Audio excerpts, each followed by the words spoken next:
My wife got G at her bachelorette party thought I'd never find out. Until I quietly vanished before the wedding, and what happened next left everyone speechless. My name is Marcus Hale, and let me tell you something about the American dream. It's a real son of a bitch when it decides to sucker punch you in the gut. 2 years ago, I was living what every basic dude with a business degree thinks is the perfect life. Hell, I was practically the poster child for having your shit together in your late 20s. I had a software company that was actually making money, not just burning through venture capital like most startups run by guys who think wearing hoodies to board meetings makes them Steve Jobs. No, my company was genuinely thriving, pulling in 7 figures annually, and I wasn't even 30 yet. My parents, God bless their suburban hearts, couldn't shut up about their successful son at every neighborhood barbecue and Christmas party. You know how it goes. Your mom corners some poor soul at the grocery store and launches into this unsolicited biography about how little Marcus built his own company from scratch. Dad would practically burst with pride whenever someone asked what I did for a living. Software solutions, he'd say with this smug grin, like he had any clue what that actually meant beyond computers make money somehow. Then there was my brother Daniel, my supposed ride or die, the guy who knew all my secrets and had my back through every stupid decision I'd made since we were kids stealing Dad's beer from the garage fridge. We had that bond, you know? The kind where you can call at 3 in the morning and they'll show up with pizza and terrible advice, no questions asked. At least, that's what I thought we had. But the real crown jewel of my supposedly perfect existence was Christina Ward.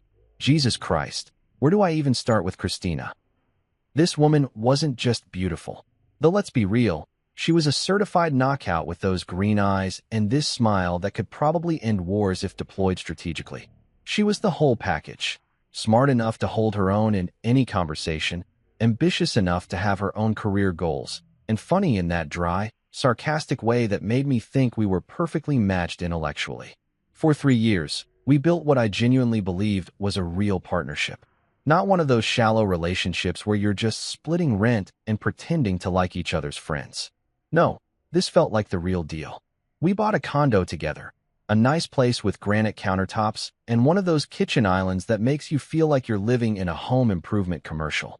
We adopted this golden retriever named Charlie, who was basically our practice kid, complete with his own Instagram account, because that's apparently what responsible pet parents do now. Christina and I would spend hours planning our future like we were mapping out a business strategy. Dream vacations to places like Japan and Iceland, conversations about what we'd name our kids, debates about whether we wanted to live in the suburbs or stay urban. She had this way of making even the mundane stuff feel significant. Grocery shopping became this thing where we'd argue about organic versus conventional produce, and somehow she made me care about thread count when we bought sheets. What really got me was how seamlessly she fit into my world and how naturally I slipped into hers. Her parents treated me like I was already family. Her dad would corner me during dinner parties to talk business, and her mom would text me directly about family events. Meanwhile, my own mother had basically adopted Christina as the daughter she never had. They'd go shopping together, share recipes, and have these long phone conversations about God knows what. It was like we'd created this perfect little ecosystem where everyone loved everyone, and the future was just this bright, shiny thing waiting for us to claim it. I thought I was the luckiest bastard alive. Here I was with a successful business, a woman who challenged me intellectually and supported me emotionally, and a family situation that didn't involve therapy or restraining orders. I mean, what more could a guy ask for? We had our shit figured out while most of our friends were still trying to decide if they wanted to be adults or keep pretending that 30 was the new 20. So naturally, when I finally worked up the courage to propose, I went all out. Not because I felt pressured or because it was time, but because I genuinely couldn't imagine my life without this woman in it. I planned this elaborate sunrise hike to her favorite spot in the mountains, complete with a photographer hidden in the bushes like some kind of romantic paparazzi. I had the ring custom designed, spent weeks agonizing over every detail because I wanted it to be perfect for her. When I got down on one knee that morning, with the sun painting the sky all these ridiculous shades of pink and orange, I was absolutely certain we were solid. Rock solid. The kind of solid that survives job losses and family drama and all the other garbage life throws at you. She said yes, obviously, and cried those happy tears that make you feel like you're in a movie. We called our parents right there on the mountain, and everyone was thrilled and started making plans and talking about Vanish. I thought I'd won the lottery, the relationship lottery that most people spend their entire lives trying to hit. I had found my person, the one who made all the cheesy romantic comedy bullshit actually make sense. The one who made me want to be better without making me feel like I wasn't good enough as I was.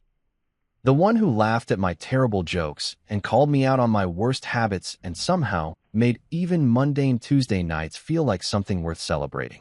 But here's the thing about life. It's got this absolutely twisted sense of humor and perfect timing when it comes to destroying everything you think you understand about yourself and the people you love. Just when you're feeling most confident, most secure, most certain that you've got it all figured out, life decides to test exactly how unbreakable your unbreakable really is. And trust me, what I thought was unbreakable turned out to be made of something a lot more fragile than I ever imagined. But I'm getting ahead of myself. At that moment, on that mountain, with that ring on her finger and those tears in her eyes, I genuinely believed we had beaten the odds. I thought we were different, special, destined for one of those love stories that makes other people believe in forever. Turns out I was right about one thing. We definitely were going to be a story people would remember, just not the kind I had in mind. So let me paint you a picture of how quickly your entire world can go from Pinterest perfect to Jerry Springer nightmare, courtesy of one Becca Lewis. Christina's maid of honor and apparently the devil's own event coordinator. If you've ever wondered what pure evil looks like wrapped in a size 2 dress with a sociology degree, let me introduce you to this absolute gem of a human being. Becca had been Christina's best friend since college. One of those ride-or-die friendships that I always respected, even though something about Becca made my skin crawl. She was the kind of person who always had to one-up everyone's stories, who posted inspirational quotes on Instagram while talking shit about people behind their backs, and who somehow managed to make every conversation about herself. But Christina loved her, so I played nice and pretended not to notice when Becca would make little passive-aggressive comments about men in general and me specifically. When it came time to plan Christina's bachelorette party, Becca took charge like she was organizing a military operation. And honestly, I was relieved. Planning parties isn't exactly my forte. I'm more of a order pizza and watch Netflix kind of guy when it comes to celebrations. So when Becca announced she was taking the girls to Miami for a long weekend, I thought it sounded perfect. Sun, drinks, dancing, the whole stereotypical bachelorette experience that would give Christina great stories to tell our future kids. The guest list was exactly what you'd expect. Christina's younger sister Olivia, who was still in that phase where she thought being 23 made her wise about the world, plus 10 other friends from college and work, all of them decent people as far as I knew. Sure, a couple of them were still stuck in that post-college party phase where every weekend was an excuse to blackout drink and make questionable decisions, but nothing too crazy. Or so I thought. The first night went exactly as advertised. I got the obligatory group photos via text. You know the ones, where everyone's holding colorful drinks and making those exaggerated, we're having so much fun faces for social media. Christina looked gorgeous, obviously, wearing this little black dress that made me simultaneously proud she was mine and slightly jealous of every guy who got to look at her. They hit up some trendy rooftop bar, took a million selfies, and probably spent more on bottle service than I spend on groceries in a month. Classic Miami bachelorette bullshit, exactly what I expected. But then came night 2, and this is where Becca's true genius for destruction really shined. See, while the first night was all about public consumption, the Instagram stories, the Facebook check-ins, the carefully curated photos designed to make everyone back home jealous, night 2 was supposed to be private. Very private. The kind of private that requires signing NDAs and turning off location services. Becca had arranged for the party to move from the clubs to this rental house in South Beach. Nothing too suspicious about that. Girls' trips often end up in some ridiculous Airbnb where everyone can spread out and continue the party without worrying about hotel noise complaints or judgmental tourists. What she didn't advertise in the group chat was that she'd also arranged for some entertainment. For male dancers, to be exact. But let's call them what they actually were. Male strippers who specialized in private parties for groups of wealthy women looking to live out their 50 Shades fantasies. These weren't your typical Magic Mike wannabes doing cheesy routines at some dive bar. No, these were full-service performers who came with their own music, their own props, and absolutely zero boundaries when it came to audience participation. Now, here's where the story gets really interesting. While I was back home, probably watching some mindless action movie and missing Christina like the devoted fiancé I was, she was discovering exactly what kind of woman she became when nobody was watching. Or at least, when she thought nobody was watching. The drinks were flowing, top shelf everything, because Becca never did anything halfway. Someone had brought party favors of the pharmaceutical variety, because apparently mimosas and champagne weren't enough to lower inhibitions for what Becca had planned. And slowly but surely, my sweet, conservative, let's wait until marriage for the really kinky stuff, fiancé started transforming into someone I wouldn't have recognized if I'd been standing right there. The cheering started innocently enough. A little whooping and hollering as the guys did their choreographed routines, the kind of noise you'd expect from any group of drunk women watching attractive men take their clothes off. But as the night progressed and the alcohol kicked in and whatever else they were taking started working its magic, things escalated quickly. What began as innocent fun, the kind of thing that happens at bachelor and bachelorette parties across America every weekend, turned into something that would make a porn director blush. The dancing became touching. The touching became participating. And my precious Christina, the woman who blushed when we talked about trying new positions, became the star of her own private show while her friends cheered her on like she was competing for Olympic gold in infidelity. The worst part? They filmed everything. Every single degrading moment. Every cheer, every laugh, every second of my fiancé doing things with strangers that she'd never even suggested we try together.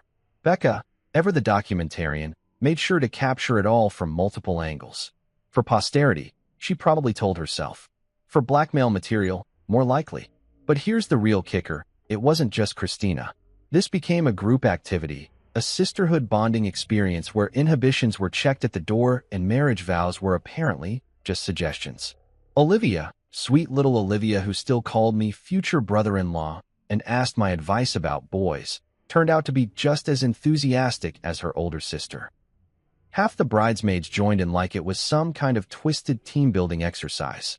And through it all, there was Becca, orchestrating the whole thing like a conductor leading a symphony of betrayal. She was the one encouraging, the one filming, the one making sure everyone got their turn in the spotlight. She turned my fiancé's bachelorette party into something that would have made Hugh Hefner proud. The truly beautiful irony? While they were all getting their kicks in Miami, thinking their secrets were safe in that rented house, technology had other plans. Those videos, those precious memories of their girls' weekend, were automatically backing up to the cloud. Our shared cloud storage account, specifically, the same one we used for wedding planning and vacation photos and all those sweet, innocent moments from our 3 years together. So while Christina was living it up in South Beach, discovering her inner porn star with 4 random dudes and her giggling friends, every single second was being preserved for posterity in high definition, just waiting for me to discover it. And discover it I did. You know that moment in horror movies when the protagonist realizes the monster has been living in their house the whole time? That split second when everything they thought they knew about their safe little world gets turned upside down and they're standing there like an idiot wondering how they missed all the obvious signs? Yeah, well, that was me at 11:47 p.m. on a Tuesday night, sitting in my home office in my boxers, staring at my laptop screen like it had just grown fangs and started speaking Latin. Christina had gotten back from Miami 3 days earlier, all sun-kissed and glowing, full of stories about overpriced drinks and how Olivia had gotten so drunk she tried to order room service from a lamp. Cute stories. Innocent stories. The kind of harmless bachelorette party tales that make for good dinner conversation with the in-laws. She'd show me photos on her phone, the usual suspects posing at various Miami hotspots, everyone looking appropriately wild but not too wild, like they were auditioning for a reality show about responsible adult women having clean fun. What she didn't tell me about were the other photos. The ones that were quietly uploading themselves to our shared cloud storage while she regaled me with edited highlights of her weekend. See, here's the thing about modern technology. It's designed to make our lives easier by automatically backing up every precious memory. Family vacations, birthday parties, random Tuesday afternoon selfies, and apparently, your fiancé's weekend-long descent into behavior that would make a porn star proud. I'd been working late, trying to finish up some code for a client presentation, when I decided to grab some photos from our Miami trip last year for a slideshow. Just clicking through our shared albums, looking for that perfect sunset shot, when suddenly I'm staring at a thumbnail that definitely wasn't from our romantic getaway. It was Christina, all right, but this wasn't the Christina who worried about whether her dress was too short for church or who made me turn around when she was getting changed. At first, I thought it was some kind of mistake. Maybe someone else's photos had gotten mixed up with ours through some cloud storage glitch. Technology screws up all the time, right? But then I saw the timestamp. Last weekend, Miami. And then I saw Becca in the background, holding up her phone like she was filming a documentary about the complete destruction of my faith in humanity. I sat there for probably 10 minutes, just staring at that first thumbnail, my brain refusing to process what I was seeing. It's funny how your mind tries to protect you from devastating information by simply refusing to accept it. Like, maybe if I just didn't click on that video, it wouldn't be real. Maybe if I pretended I never saw it, I could go back to my nice little fantasy where my fiancée was this sweet, conservative girl who thought missionary position was adventurous. But curiosity and masochism make terrible bedfellows, and eventually I clicked. And then I clicked on another one. And another. Each video was like a fresh punch to the gut, a new revelation about exactly how wrong I'd been about the woman I thought I knew better than anyone else in the world. There she was, my sweet Christina, doing things with complete strangers that we'd never even discussed in our most intimate moments together. The worst part wasn't even what she was doing, though trust me, that was pretty fucking devastating. The worst part was how much she was enjoying it. The laughter, the enthusiasm, the complete abandonment of every boundary we'd ever established in our relationship. She wasn't drunk and making a mistake. She wasn't being pressured or coerced. She was having the time of her life, living out some fantasy I apparently never even knew existed. And there were her friends, cheering her on like she was winning Olympic gold in betrayal. Becca, naturally, was the ringleader, encouraging every degrading moment while making sure to capture it all from the best angles. Even sweet little Olivia was there, laughing and participating like this was just another Tuesday night for the Ward family women. I must have watched those videos for 3 hours, my brain cycling through every emotion a human being can experience in rapid succession. Anger, heartbreak, disbelief, rage, disgust, and finally, this weird, cold calculation that I didn't even recognize as coming from me. It was like watching my personality split in real time, the emotional Marcus getting shoved into a closet while this new, analytical version took control. The next few days were absolutely surreal. Christina went about her normal routine like nothing had happened, chatting about wedding details and asking my opinion on centerpieces while I sat there knowing exactly what those perfectly manicured hands had been doing just days before. She'd curl up next to me on the couch to watch TV, and I'd have to fight the urge to ask her if the guys in Miami had been better than me. She'd kiss me good morning, and I'd wonder if she was thinking about kissing them. But here's the thing that surprised me most about myself. I didn't explode. I didn't scream or throw things or demand explanations. Instead, I became this master actor, playing the role of devoted fiancé while my brain worked overtime planning my exit strategy. We went to dinner with her parents, and I smiled and nodded while her mother talked about how excited she was for the wedding. We met with the caterer, and I pretended to care about the difference between salmon and chicken while mentally calculating how much money I was about to lose on deposits. The performance of my life culminated in what should have been a romantic evening at home. We'd ordered Thai food and opened a bottle of wine, sitting at our kitchen island discussing final wedding details like we were planning a military operation instead of what was supposed to be the happiest day of our lives. Christina was animated, excited, talking about how perfect everything was going to be while I sat there thinking about how perfect her performance had been in Miami. That's when I decided to have a little fun with the situation. I raised my wine glass and looked directly into her eyes, those beautiful green eyes that I'd thought held nothing but love and honesty, and proposed a toast. To the truth, I said, watching her face carefully, and how it always finds its way to the surface, no matter how deep people try to bury it. She laughed, but it was nervous, uncertain. She clinked her glass against mine and took a sip, but I could see the wheels turning behind those eyes. Something in my tone, maybe, or the way I was looking at her. For just a second, I saw a flicker of fear cross her face, like she was wondering if I might know something I wasn't supposed to know. But then the moment passed, and she was back to chattering about flowers and seating arrangements, and I was back to playing my part.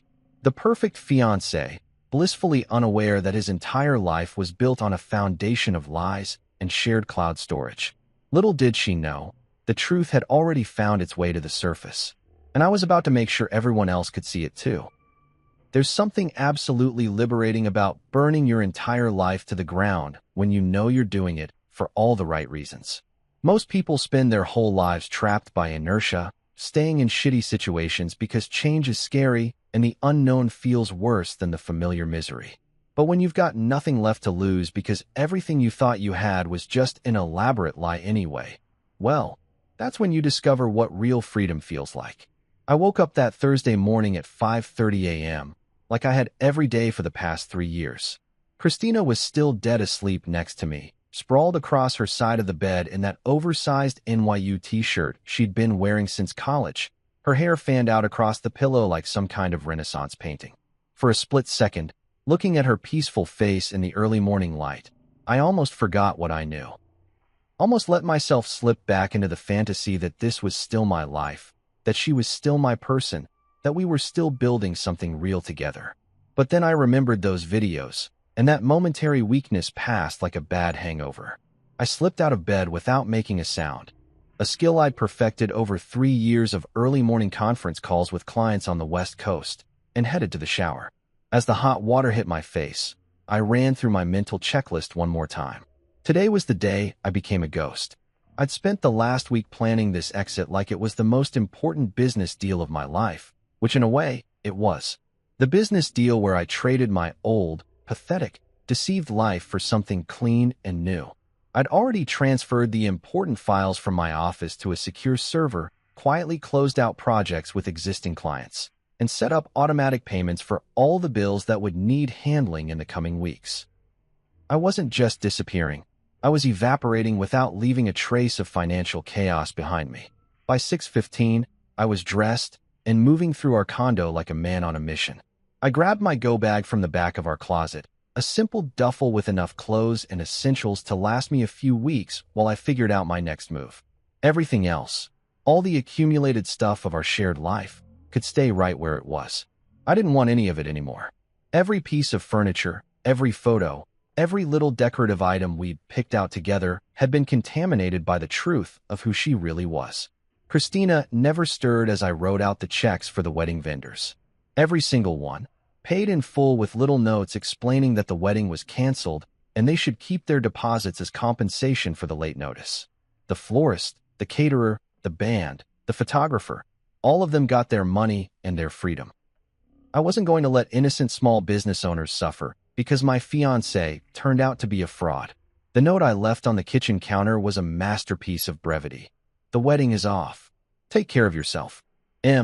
22 words to end a 3-year relationship and a lifetime of shared plans. I probably spent more words ordering coffee at Starbucks, but sometimes the most devastating messages are the shortest ones. No explanation, no accusations, no dramatic flourishes. Just facts, delivered with the emotional warmth of a parking ticket. I locked the door behind me at 7:45 a.m. and dropped my keys in the mailbox. By 8:30, I was at my office, boxing up the last of my personal items while my assistant Rebecca, yes, another Rebecca, because apparently that name was cursed in my life, watched me with growing concern. She kept asking if everything was okay, if there was anything she could do to help, if I was taking a vacation. Sweet kid, probably about Christina's age, still young enough to believe that successful people don't just implode their entire lives on a random Thursday morning. I'm taking an extended break, I told her, which was technically true. An extended break from trusting people, from believing in fairy tale relationships, from being the kind of naive idiot who thinks shared cloud storage is just for vacation photos. Forward any urgent calls to my cell, but otherwise, consider this place closed indefinitely. The moving company arrived at our condo at exactly 10 a.m., just like I'd scheduled. Professional, efficient, and completely indifferent to the emotional weight of what they were packing. My clothes, my books, my computer equipment, my coffee maker. Everything that was purely mine got loaded into a truck and hauled away to a storage unit across town. I watched 3 years of domestic bliss get reduced to boxes and labels, and felt absolutely nothing. By noon, I was standing in the Verizon store, canceling my phone service and tossing my iPhone into the trash like it was contaminated with the plague. The teenage employee looked at me like I'd lost my mind, but he processed the cancellation anyway. Facebook, Instagram, Twitter, LinkedIn. Every digital footprint of Marcus Hale, successful entrepreneur and devoted fiancé, got deleted with the same clinical efficiency I used to debug code. The bank was my next stop, where I closed our joint checking account and moved everything into a new account at a different institution. Clean break. No shared financial entanglements. No way for her to track my movements through credit card statements or online banking.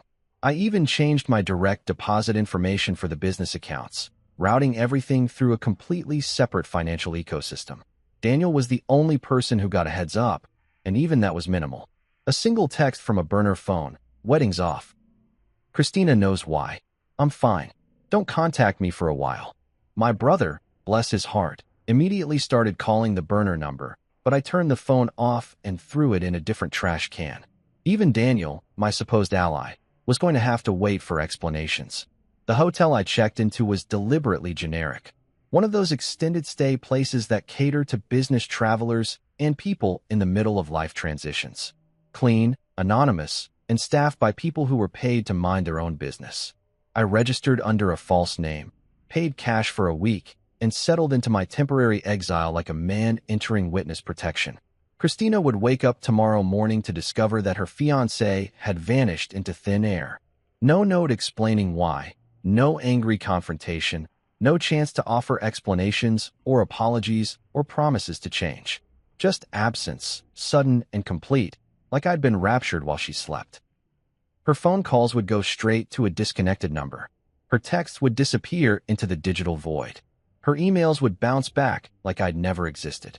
For the first time in 3 years, Christina Ward would have to face the consequences of her actions without me there to cushion the blow or make excuses for her behavior. And somewhere in that anonymous hotel room, I smiled for the first time in a week. Saturday morning, June 15th. What should have been our wedding day? What should have been the culmination of 3 years of planning? The day Christina walked down the aisle in that ridiculously expensive dress she'd spent months obsessing over. The day I promised to love and cherish her until death do us part. Instead, I was sitting in a coffee shop in downtown Seattle, nursing my third espresso and putting the finishing touches on what would become the most visited website in Christina Ward's personal history. You know what's beautiful about being a software developer? You learn to think in systems, in cause and effect, in elegant solutions to complex problems.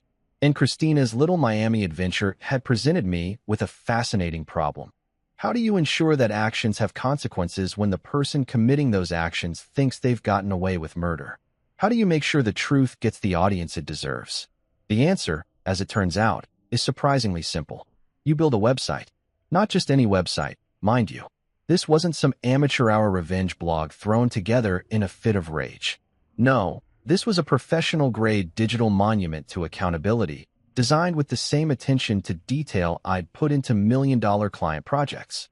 Clean layout, optimized for mobile viewing, fast loading times, and search engine optimization that would make a marketing guru weep with envy.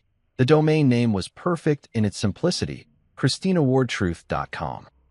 Her full name, right there in the URL, so anyone who Googled her would find exactly what they were looking for. I registered it through a privacy service, paid for 3 years upfront, and set up hosting on a server farm that could handle serious traffic. Because something told me this site was going to be popular. The homepage was a masterpiece of understated design. Just her name at the top in elegant typography, followed by a simple tagline. The truth about a Miami weekend. Below that, a brief explanation of what visitors were about to see, written in the kind of clinical, professional language you'd find in a corporate press release. No emotional outbursts, no angry rants, just facts presented with the cold efficiency of a coroner's report. The following documentation was automatically uploaded to shared cloud storage during a bachelorette party weekend in Miami, Florida. The materials presented here are unedited and speak for themselves. Viewer discretion is advised. That was it. No accusations, no commentary, no editorial spin. Just a statement of fact that put the responsibility for interpretation squarely on the viewer. Because sometimes the most devastating truth is the one that speaks for itself. The videos were organized chronologically, starting with the innocent group shots from the first night and gradually escalating to the main event. Each file was labeled with just a timestamp and duration, no sensational titles or clickbait descriptions. The content was shocking enough on its own without needing any help from creative marketing. But here's where my professional experience really came in handy. I didn't just dump the raw footage and call it a day. No, I optimized everything. Compressed the files for faster streaming, created multiple resolution options for different connection speeds, and even added closed captions for accessibility. Because if you're going to destroy someone's reputation, you might as well do it with production values. The technical specifications were flawless. SSL encryption for security, CDN distribution for global access, and robust analytics tracking, so I could watch in real time as Christina's dirty laundry got aired to the entire internet. I even set up automated social media sharing buttons, because why should I do all the work of spreading the news when her friends and family could help? The beauty of launching on our supposed wedding day wasn't lost on me. While our guests would have been arriving at the venue, expecting to witness the beautiful union of Marcus and Christina, they instead received a text message with a link to the website and a simple note. This is why there's no wedding today. Short, sweet, and guaranteed to get clicks. I watched the analytics dashboard like a day trader monitoring stock prices. The first visitor hit the site at 10:47 a.m., probably Christina herself, frantically typing her own name into Google after someone forwarded her the link. The visitor count climbed steadily as word spread through our social circles like a digital wildfire. 10 visitors, then 50, then hundreds as people shared the link with friends and family. The geographic distribution was fascinating. Seattle, where we lived. Miami, where her sins were committed. Los Angeles, where her parents had retired. College towns across the country as her sorority sisters got wind of the scandal. The website was going viral in all the worst ways for Christina and all the best ways for truth and justice. By noon, I had confirmation that the message had reached its intended targets. My phone, the new burner I'd picked up just for this occasion, started buzzing with calls from blocked numbers. Christina, probably, trying desperately to reach me from whatever borrowed phone she could get her hands on. Her parents, most likely, calling to demand explanations that would never come. Friends and family members who suddenly found themselves with front-row seats to the destruction of everything they thought they knew about sweet, innocent Christina Ward. The most satisfying part was watching the download statistics. People weren't just viewing the content, they were saving it, sharing it, ensuring that even if I took the site down tomorrow, Christina's Miami memories would live forever in screenshot and screen recording form. The internet never forgets, and I'd just given it something very memorable to hold on to. Around 2 p.m., I got a notification that someone had tried to report the website for hosting revenge porn. Cute attempt, but legally meaningless since all the content had been voluntarily created and automatically shared to a joint account. Christina had essentially published this material herself. I was just providing better distribution and a more user-friendly interface. The comments section I'd included was already filling up with reactions from people who recognized the participants. Former colleagues expressing their shock, family friends asking if this was really the same Christina they'd known since childhood, and college acquaintances sharing their own stories about Becca's previous party planning adventures. The internet had become both judge and jury, and the verdict was unanimous. Guilty as charged. As the sun set on what should have been our wedding night, I closed my laptop and allowed myself a moment of pure satisfaction. Christina Ward had wanted to have her cake and eat it too, living a double life where she could be the perfect fiancé to my face and a completely different person behind my back. Well, now everyone could see exactly what kind of cake she'd been eating in Miami, and the internet was going to make sure she choked on every bite. You know what they say about throwing a stone into a pond? The ripples keep spreading long after the stone has sunk to the bottom. Well, ChristinaWardTruth.com was more like dropping a nuclear bomb into a kiddie pool, and the shockwaves were absolutely magnificent to watch unfold from my front row seat in digital purgatory. The first domino fell on Monday morning, exactly 72 hours after I hit publish. Christina's boss at Morrison Marketing called her into his office for what I can only imagine was the most uncomfortable conversation of her professional life. See, Christina worked for one of those boutique agencies that specialized in family-friendly brands. Think wholesome breakfast cereals, children's toys, and organic baby food companies. Their entire business model was built on trust, reputation, and the kind of squeaky clean image that doesn't mesh well with employees starring in amateur porn productions. According to my sources, and yes, I had sources, because Seattle's marketing community is smaller than you'd think and gossip travels faster than a Tesla in ludicrous mode, the conversation went something like this. Christina, we've become aware of some materials circulating online that feature you prominently. While we don't typically concern ourselves with our employees' private lives, several of our clients have expressed concern about the association with their brands. Translation: you're fired. And we're going to pretend this is about protecting our clients instead of admitting we're embarrassed to have hired someone who thinks gangbangs make for good bachelorette party entertainment. She was escorted out of the building that same afternoon, her corporate access revoked, her company laptop confiscated, and her dreams of becoming the next big thing in marketing flushed down the toilet along with her reputation. 3 years of climbing the corporate ladder, building client relationships, and positioning herself as a rising star in the industry, all undone by one weekend of poor decision-making and Becca's documentary filmmaking skills. But Christina's professional suicide was just the opening act. The real show started when her parents got wind of what their precious daughter had been up to in Miami. Robert and Helen Ward, pillars of their suburban community and devout members of St. Mary's Episcopal Church, suddenly found themselves fielding phone calls from concerned friends who'd stumbled across their daughter's internet debut. Picture this. You're 68 years old, you've spent your entire life building a respectable reputation in your community, and you're known as the couple who raised that lovely, successful daughter who was marrying that nice young man with the software company. Then suddenly you're getting phone calls from your bridge club asking if you've seen what Christina's been up to online, and your pastor is stopping by for an unscheduled visit to discuss family matters. The conversation between Christina and her parents happened over speakerphone, which I know because little Olivia was there and apparently has trouble keeping her mouth shut when she's been drinking. According to her tearful account to anyone who would listen, their father's exact words were, "We didn't raise you to behave like a common whore, and we won't pretend we did just to spare your feelings." Helen, ever the supportive mother, chimed in with, "How could you do this to our family? How are we supposed to show our faces at church knowing that everyone has seen you doing those things?" And just like that, Christina Ward became an orphan at 27. Her parents didn't just disown her. They actively scrubbed her existence from their lives like she was a stain they were trying to bleach out of the family fabric.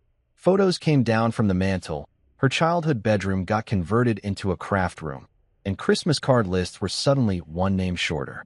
The social ostracism was swift and merciless. The same community that had celebrated her engagement and planned to attend our wedding suddenly treated her like she was carrying the plague. Former friends crossed the street to avoid awkward conversations. Neighbors who used to chat over the fence suddenly found pressing reasons to go inside whenever she appeared. The local coffee shop where she'd been a regular for years started serving her with the kind of cold efficiency usually reserved for difficult customers who never tip. But the real entertainment value came from watching the domino effect spread to her co-conspirators. Becca Lewis, the mastermind behind the whole operation, found herself dealing with some serious relationship turbulence when her fiancé Michael discovered exactly what kind of maid of honor duties she'd been performing in Miami. Turns out Michael was one of those old-fashioned guys who thought fidelity mattered in a relationship. Imagine that. Their breakup was spectacular enough to warrant its own social media subplot. Michael didn't just dump Becca. He did it publicly, posting a lengthy Facebook status that began with, "When someone shows you who they really are, believe them," and ended with, "Some mistakes can't be forgiven, and some trust can't be rebuilt." He even tagged her in it, just to make sure everyone knew exactly who he was talking about. Two of the other bridesmaids, Sarah and Jennifer, both married with children, suddenly found themselves explaining to their husbands why they'd thought participating in a group sex situation was appropriate entertainment for a girls' weekend. Sarah's marriage imploded within a week, her husband filing for divorce and demanding full custody of their twins. Jennifer managed to convince her husband that she'd been too drunk to know what she was doing, but their relationship never recovered from the trust issues that followed. The most satisfying casualty was probably Amanda, the elementary school teacher who'd been so enthusiastic about the evening's activities. Turns out school districts take a dim view of educators who star in pornographic materials, even if it's technically their personal time. Parents complained, the school board got involved, and Amanda's teaching license got revoked faster than you can say moral turpitude clause. Even Olivia, sweet little Olivia who was supposed to be the innocent baby sister, found herself dealing with consequences. Her job at the nonprofit was technically safe. They couldn't fire her for legal activities conducted on her own time, but the whispers and awkward interactions made her work environment so toxic that she ended up quitting and moving across the country to start over somewhere her last name didn't come with a built-in Google search nightmare. The beautiful irony of the whole situation was that they'd all thought their Miami weekend was consequence-free fun, just girls being girls, letting loose before Christina settled down into married life. They'd convinced themselves that what happened in Miami would stay in Miami, like some twisted variation of the Vegas rule. Instead, their private party became a very public lesson in the fact that actions have consequences, and sometimes those consequences come with analytics dashboards and global distribution networks. They'd wanted to have their fun and forget about it. I made sure the internet would never let them forget about anything ever again. And through it all, I remained perfectly, beautifully silent. My brother Daniel has always been the emotional one in the family. You know the type, wears his heart on his sleeve, cries at Pixar movies, and thinks every problem can be solved with a heartfelt conversation and maybe some group therapy. So when he finally tracked me down at my temporary hideout 3 weeks after the website launch, he was expecting to find his big brother curled up in a corner somewhere, drowning his sorrows in whiskey and tissues like some kind of country music cliche. Instead, he found me in my hotel room, sitting at a makeshift desk made from the room's tiny table, surrounded by printed documents, legal pads covered in handwriting, and 3 separate laptops running different monitoring programs. I looked up when he knocked, buzzed him in, and went right back to work like he was just another interruption in my busy schedule of orchestrating Christina's complete social annihilation. "Jesus Christ, Marcus," he said, staring at my setup like he'd walked into some kind of FBI operation. "What the hell is all this?" "Research," I replied, not bothering to look up from the spreadsheet I was updating with the latest casualty reports from Christina's rapidly shrinking social circle. "Due diligence. Quality control. Pick your favorite business buzzword. They all apply." Daniel sat down on the bed and watched me work for a few minutes, probably trying to process the fact that his emotionally devastated brother had apparently transformed into some kind of revenge-plotting automaton. He kept waiting for me to break down, to show some sign that I was processing this like a normal human being who'd just had his entire life imploded by the woman he loved. "Dude," he finally said, "I expected you to be a mess. I thought I'd find you drunk and crying and listening to sad music. This is fucking terrifying." I looked up from my laptop and smiled at him. Not a bitter smile or a sarcastic one, but the kind of genuine, relaxed smile I used to give clients when I was about to deliver exactly what they'd asked for, on time and under budget. Why would I be a mess? I'm handling this exactly like any other business problem. Identify the issue, research the variables, develop a comprehensive solution, and execute with precision. That's when I showed him the files. 3 accordion folders, each one meticulously organized and labeled, containing everything I'd compiled about Christina's Miami adventure and its aftermath. The first folder was labeled Documentation.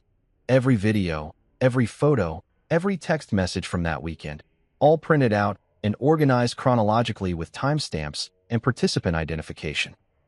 The second folder was Background Research, and this is where Daniel's eyes really started to widen. See, while everyone assumed I was off somewhere licking my wounds, I'd actually been quite busy. I'd hired a private investigator, a real one, not some sketchy guy from a strip mall, but a former FBI agent who specialized in corporate fraud cases. Professional, thorough, and completely discreet. Within 2 weeks, I had complete background checks on all 4 of the male performers from that night. Names, addresses, employment history, criminal records, and most importantly, medical records.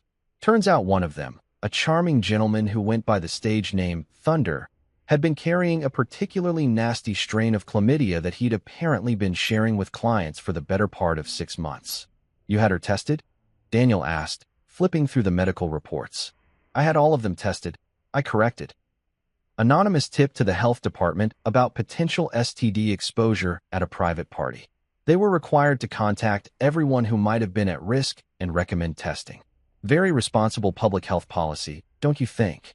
The third folder was labeled Financial Impact Assessment, because when you're dealing with a business problem, you need to understand the full cost structure. I'd calculated exactly how much money I'd save by canceling the wedding. Venue deposits, catering costs, honeymoon reservations, and about $40,000 worth of other expenses that would have gone towards celebrating a marriage that was already dead before it started.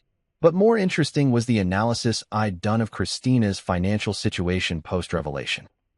Lost income from her terminated employment, legal fees from her attempts to get the website taken down, therapy costs that her insurance didn't cover, and the security deposit she'd lost when she had to break her lease and move back in with friends because her parents had disowned her. "You've been tracking her expenses?" Daniel was looking at me like I'd grown a second head. "Market research," I explained. "If you're going to destroy someone's life, you should understand the full scope of the impact. It's about being thorough." What really freaked him out was the timeline I'd created. A detailed project plan, complete with milestones and deliverables, showing exactly how I'd orchestrated every aspect of Christina's downfall. The website launch had been Phase 1. Phase 2 was the strategic leak to her employer and key social contacts. Phase 3 involved the health department investigation. Phase 4 was ongoing monitoring and documentation of the cascading effects. "This is insane," Daniel said, but there was something like admiration in his voice. "I mean, it's completely psychotic, but it's also impressively organized." "Thank you," I said, genuinely pleased by the compliment.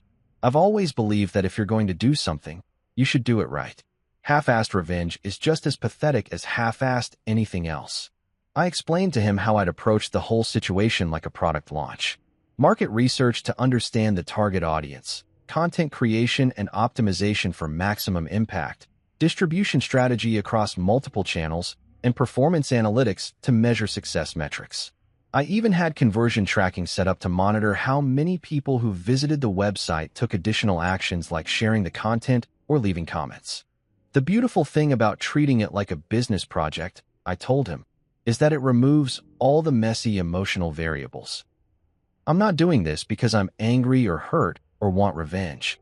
I'm doing it because it's the logical response to the problem Christina created when she decided to film herself fucking 4 strangers and then lie to my face about it for 3 weeks. Daniel was quiet for a long time, just staring at the organized chaos of my temporary war room. Finally, he asked the question I'd been waiting for. "Don't you feel anything? Aren't you sad or angry or anything?" I considered the question seriously because Daniel deserved an honest answer. "I felt plenty," I said. "For about 48 hours after I found those videos, I felt everything. Rage, heartbreak, betrayal, confusion, the whole emotional buffet. But then I realized that feelings weren't going to solve the problem. Feelings weren't going to make sure she faced appropriate consequences for her choices. Feelings weren't going to prevent her from doing this to some other poor bastard in the future. So you just turn them off." I redirected them. I corrected, channeled them into something productive. Christina thought she could have her fun and then go back to playing the innocent fiancé. She thought actions didn't have consequences as long as nobody found out. I'm simply correcting that misconception using the most efficient methods available. Daniel left that day looking like he'd witnessed something that fundamentally changed his understanding of human nature. And maybe he had, because what he'd seen wasn't his emotional, heartbroken brother grieving the loss of his relationship. What he'd seen was a businessman executing a flawless project plan with the same precision and attention to detail that had made my software company successful. And the project was running exactly on schedule. A year later, Daniel did something that pissed me off more than anything Christina had ever done. And that's saying something considering she'd literally filmed herself getting gangbanged by strangers 3 weeks before our wedding. My brother, in his infinite wisdom and complete disregard for my explicit instructions, decided that Christina deserved to know what had really gone through my head during those final weeks. Because apparently, Daniel had appointed himself the ambassador of emotional closure, and he thought everyone needed to process their feelings like we were all living in some kind of therapeutic reality show. He told me about it over beers at our usual spot, this dive bar near his apartment where the bartender minds his own business and the jukebox still plays actual CDs. Daniel had that guilty look on his face that I remembered from when we were kids, and he'd broken Mom's favorite vase or forgotten to feed our goldfish for a week straight. The look that said he'd done something he knew I wouldn't approve of, but he'd convinced himself it was for my own good. I met with Christina, he said, not even waiting for me to sit down with my beer. Just dropped it on me like a bomb while I was still shrugging out of my jacket. I stopped mid-motion and stared at him. You did what? She's been calling me for months, Marcus. Months. Leaving voicemails, sending texts, begging me to just talk to her for 5 minutes. She wanted to understand what happened, why you just disappeared like that without giving her a chance to explain.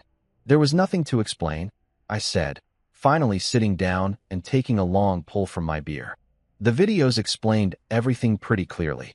High definition, multiple camera angles, excellent audio quality. Really, Becca should have gone into documentary filmmaking professionally. But Daniel wasn't going to be deterred by my sarcasm. He had that earnest, concerned brother expression that meant he was about to try to save my soul whether I wanted it saved or not. She's a mess, Marcus. Like, completely broken. You should see her. She's lost probably 20 pounds. She looks like she hasn't slept in months, and she's basically become a hermit because she can't go anywhere without people recognizing her from your website. Good, I said, meaning it. Actions have consequences. She chose to document her extracurricular activities, and I chose to make sure those documents got the audience they deserved. Natural cause and effect. That's exactly what I'm talking about, Daniel said, leaning forward with that intensity he got when he was trying to make a point. You talk about her like she's a business problem you solved, not someone you loved for 3 years. It's not normal, Marcus. It's not healthy. So I told him what I'd told him a dozen times before, that I was fine, that I'd processed everything in my own way, and that Christina Ward could rot in whatever hole she'd crawled into for all I cared. But Daniel had already made up his mind that I needed intervention, and apparently he thought the best way to provide that intervention was to give my ex-fiancée a detailed psychological profile of my mental state during the worst period of my life. I told her about that night, he said, and my blood went cold. The night you found the videos. How you called me at 2 a.m, completely silent for like 5 minutes before you could even speak. How you described watching those videos like you were giving a police report, no emotion at all, just facts. Christina had sexual intercourse with 4 unidentified males while her friends filmed and encouraged the activity. Like you were reading from a textbook. I wanted to punch him. Actually physically assault my own brother for violating the one confidence I trusted him with during the worst moment of my life. Instead, I finished my beer and ordered another one, because alcohol seemed like a better coping mechanism than fratricide. I told her how you didn't sleep for 3 days, Daniel continued, apparently oblivious to the fact that I was considering whether killing him would be worth the prison sentence. How you sat in your office just staring at spreadsheets, running calculations on how much money you'd lose if you canceled the wedding versus how much you'd lose if you went through with it. How you told me that loving someone who didn't exist was worse than loving someone who didn't love you back. That one hit home because it was true. During those 72 hours between discovery and disappearance, I'd had plenty of time to analyze exactly what had happened to my life. The woman I'd loved, the woman I'd planned to marry, the woman I'd built my entire future around, she didn't exist. She was a fictional character that Christina had played for 3 years, a performance so convincing that I'd bought it completely. I told her about the therapy, Daniel said, and now I really did want to kill him. How you didn't go to process grief or anger or any normal human emotion. You went to make sure your exit was emotionally clean, as you put it. How you spent 6 sessions with Dr. Peterson learning techniques for emotional detachment, so you could end the relationship without getting caught up in feelings that might make you change your mind. Dr. Peterson. That smug bastard with his leather-bound notebooks and his carefully neutral expressions, who charged $200 an hour to teach me how to turn off my humanity like it was a software feature I could disable. He'd been fascinated by my approach, treating our sessions like a case study in applied psychology rather than actual therapy. The thing that really got to her, Daniel continued, apparently determined to violate every confidence I'd ever shared with him, was when I explained that you'd decided the opposite of love wasn't hate. That hate would have meant she still mattered to you, still had the power to affect your emotions. You chose indifference because it was the most complete form of erasure you could achieve. Christina had cried when Daniel told her that part. Sobbed, actually, according to his detailed account of their meeting, because she'd finally understood that I hadn't given her the dignity of anger or the respect of a confrontation or even the basic human courtesy of an explanation. I'd simply decided she no longer existed and acted accordingly. She wanted to fight for the relationship, Daniel said. That's what she told me.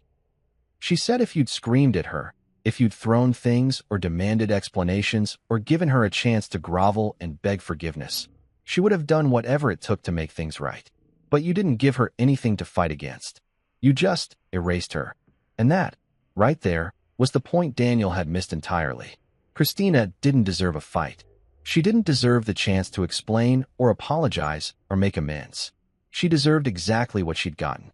Nothing. The complete absence of my attention, my emotion, my presence in her life. She asked me if you'd ever loved her at all, Daniel said quietly. If the whole 3 years had been fake, if you'd been planning to leave her anyway. What did you tell her? I told her the truth. That you loved who you thought she was. That you would have died for the woman you thought you were marrying.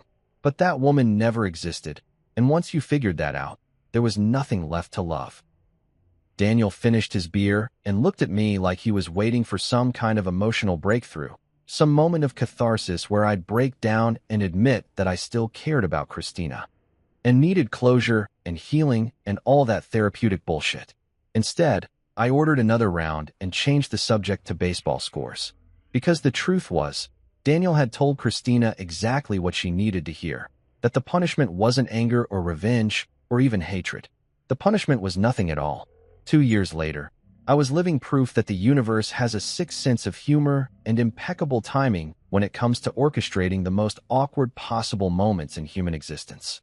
There I was, standing in the organic produce section of a Whole Foods in downtown Seattle, debating whether the $30 a pound heirloom tomatoes were worth it for the salad Lauren had requested, when fate decided to play its cruelest joke yet. I heard my name whispered behind me like a prayer or a curse, and I knew immediately who it was without turning around. You know how they say you never forget your first love? Well, you also never forget the voice of the woman who taught you that love is just an elaborate con game played by people who haven't figured out how to be honest about what they really want. Marcus. I turned around slowly, like I was moving through water, and there she was. Christina Ward, or whatever name she was going by these days. The woman who had once been the center of my universe, now looking like a completely different person standing next to the overpriced organic kale. 2 years had not been kind to her, and I found myself conducting an involuntary before and after comparison like she was a cautionary tale about the long-term effects of public humiliation. The Christina I remembered had been radiant, confident, always perfectly put together like she was constantly ready for an impromptu photo shoot. This Christina looked like she'd been living under a bridge for the past 24 months. She'd lost weight, too much weight, the kind that makes a person look fragile instead of fit. Her hair, which had once been her pride and joy, was pulled back in a simple ponytail that screamed, "I've given up on trying to look good." And her clothes, Jesus Christ, her clothes looked like she'd picked them up from a clearance rack at Target without bothering to check if they actually fit. But it was her eyes that really got me. Those green eyes that had once sparkled with intelligence and humor now looked hollow, haunted, like she'd seen things that had fundamentally changed her understanding of how the world worked. Which, to be fair, she probably had. Having your entire life implode in high definition and then get shared with the internet tends to leave a mark. "Christina," I said, my voice perfectly neutral, like I was acknowledging a casual acquaintance I'd run into at a coffee shop. No warmth, no anger, no recognition of our shared history. Just polite acknowledgement that she'd said my name and basic social courtesy demanded a response. She flinched like I'd slapped her. Actually flinched, like the sound of her own name coming from my mouth was physically painful. Which was probably fair, since I'd made that name pretty goddamn toxic over the past 2 years. "How are you?" she asked, and I could hear the desperation in her voice. The need to have this conversation, to somehow bridge the gap between who we used to be and who we were now, standing in a grocery store treating each other like strangers. "I'm well," I replied, because I was. Better than well, actually. I was thriving in ways I never could have imagined when I was wasting my time trying to build a life with someone who thought fidelity was optional as long as you didn't get caught. She nodded like that was exactly the answer she'd expected and dreaded. "I heard you got married," she said, and I could see her trying to force enthusiasm into her voice. "Congratulations. That's wonderful." "Thank you," I said, adjusting my wedding ring slightly, not consciously, but she noticed anyway. Her eyes followed the movement like it was a knife being twisted in a wound. "Lauren is a surgeon. We met through mutual friends about 18 months ago." The timeline wasn't lost on her.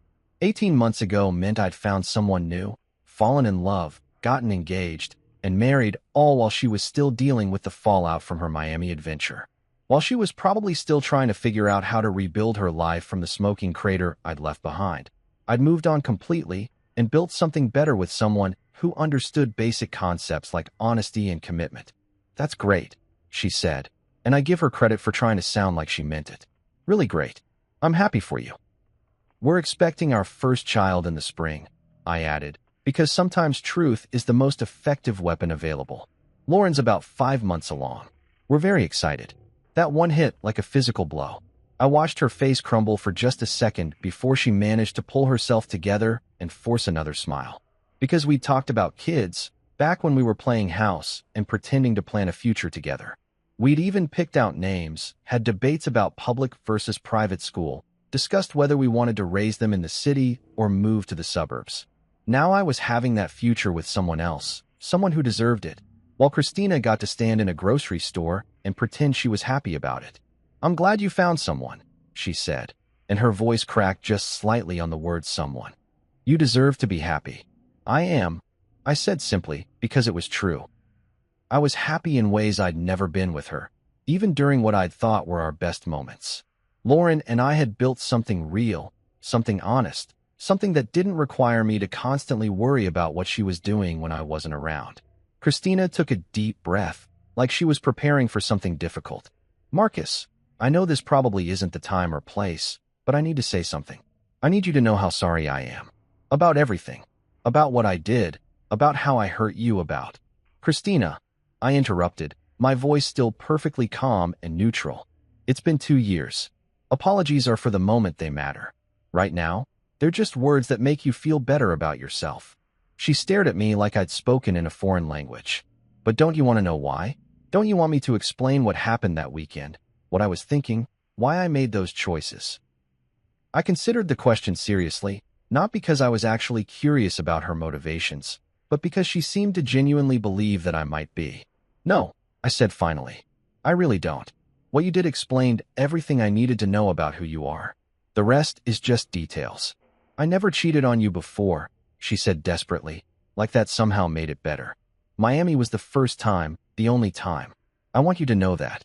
And that, right there, was what made me almost feel sorry for her. Almost. "That actually makes it worse," I told her. "If you'd been cheating all along, at least I could tell myself our entire relationship was a lie and move on. But knowing you threw away 3 years of building something real for one weekend of meaningless fun with strangers? That's not tragic, Christina. That's just stupid." She started crying then, right there in the produce section, tears streaming down her face while other shoppers pretended not to notice the drama unfolding next to the organic spinach. "I fucked up," she whispered. "I fucked up so badly, and I've spent every day for 2 years wishing I could take it back." "I know," I said, and for the first time in the conversation, I felt something almost like sympathy. But wishing doesn't change anything. Actions have consequences, and those consequences don't disappear just because you regret the actions. I grabbed a bag of the expensive tomatoes and put them in my cart, ready to end this encounter and get back to my actual life. But she wasn't done yet. "Do you hate me?" she asked, and I could tell this was the question she'd been building up to, the one that had been eating at her for 2 years. I looked at her one last time, really looked at her, taking in the damage that her choices had caused not just to me, but to herself. "No, Christina," I said. "I don't hate you. Hate would mean you still matter to me. You don't." And with that, I walked away, leaving her standing there among the overpriced vegetables with tears on her face, and the final confirmation that I'd erased her from my life as completely as if she'd never existed at all. Her real name, spoken one last time, closing the file forever.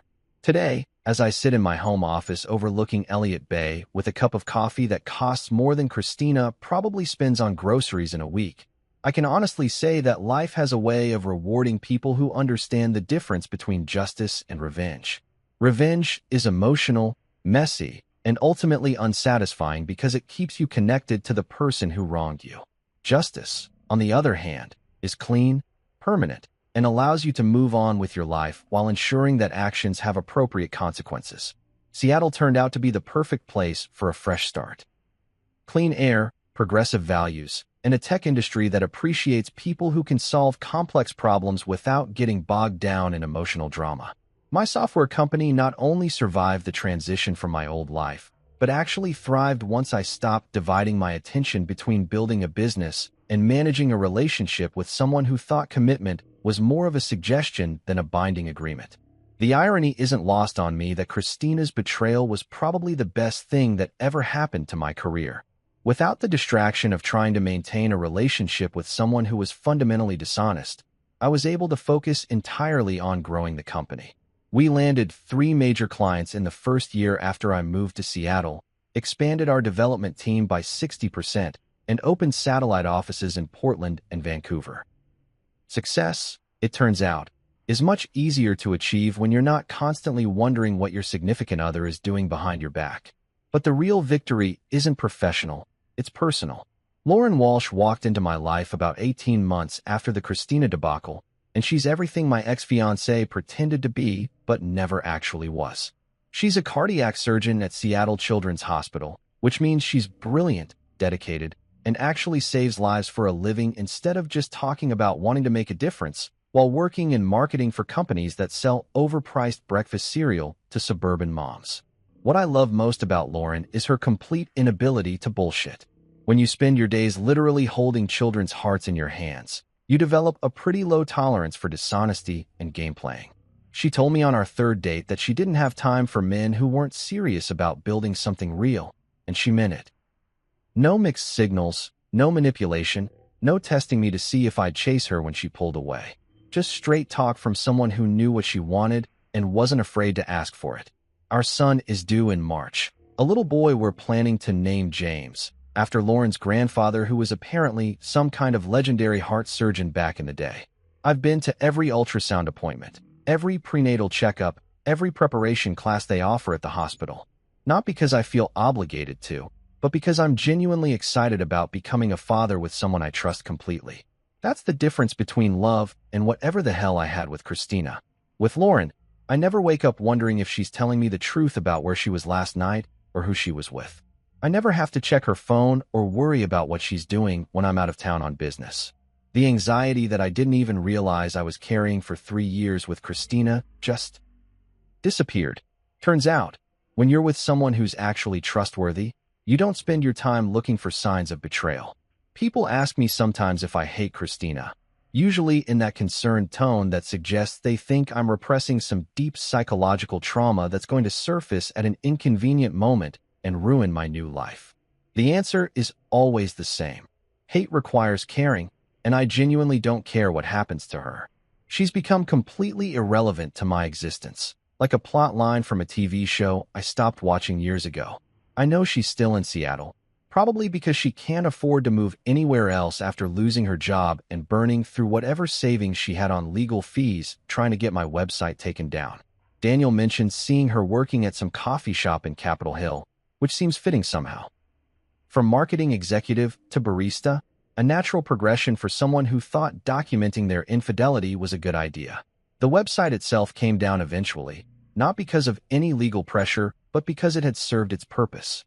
Christina Ward's name was permanently associated with her Miami adventure in search engine results. Social media had preserved countless screenshots and recordings, and enough people had downloaded the original content to ensure it would resurface if she ever tried to rebuild her reputation.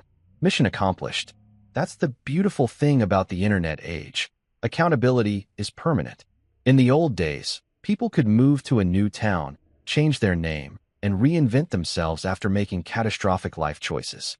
Now, your mistakes follow you forever, which is exactly as it should be. Actions should have consequences, and those consequences should be proportional to the damage caused. Christina didn't just cheat on me. She documented it, celebrated it, and then lied to my face about it for weeks while I planned our wedding like an idiot. She chose to create permanent evidence of her betrayal, so I simply made sure that evidence got the audience it deserved. Poetic justice, delivered through technology and social media virality. The most satisfying part isn't her downfall. It's my complete indifference to it. I don't check up on her, don't ask Daniel for updates, don't Google her name to see if she's managed to crawl out of the hole she dug for herself. She exists in my mind only as a cautionary tale about the importance of thoroughly vetting potential life partners before making long-term commitments. Lauren knows the whole story, obviously. I told her everything on our 6th date, when things were getting serious enough that she deserved to know why I was so careful about trust and commitment. Her response was perfect. So you found out your ex was a liar and a cheater, and instead of wasting years trying to fix her, you moved on and built a better life. That sounds like healthy decision-making to me. No drama, no jealousy, no insecurity about competing with my past. Just a practical assessment from someone who understands that people's previous choices are usually excellent predictors of their future behavior. Some people might call what I did to Christina cruel or disproportionate. I call it educational. She learned that actions have consequences.